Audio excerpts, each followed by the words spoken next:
আসসালামু আলাইকুম। আজকে একটা পোষা প্রাণী নিয়ে কথা বলতেছি।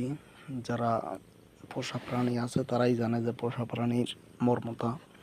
তো আমাদের বিলইটা অনেক সুন্দর, সবসময় নামাজের পাশে বইসা থাকে, গায়ের উপরে উঠে বা সবসময় আমাদের পাশে পাশে থাকে। আমরা ওরে আদর করি, ঠিক মতো খাওয়াই। এই যে আমাদের বিলইর ছানাটা মাশাল্লাহ প্রায় 6 মাসের উপরে বয়স হয়েছে। আর এই যে আমাদের যেভাবে ডাকি সেইভাবেই শোনে, খুব সুন্দর, সব সময় কাছে কাছে থাকে। এই যে আমার এক ভাই নামাজ পড়তে আছে, হ্যার পিঠের উপরে উঠে তার সেজদা দিলে ওখানে যাই বইসা থাকে। মাশাল্লাহ। তবে সবাই ফলো দিবেন ইনশাল্লাহ। নতুন পেজ, দোয়া চাই।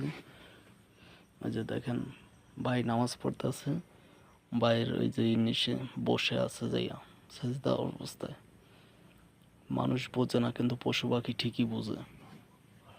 দেখেন এই যে ও চায় সবসময় আদর, সবসময় কাছে কাছে থাকতে চায়, সবসময় ভালোবাসা চায়। এই যে দেখেন, এই যে ভাই নামাজ পড়তেছে, সে যাইয়া উপরে উঠে বইছে।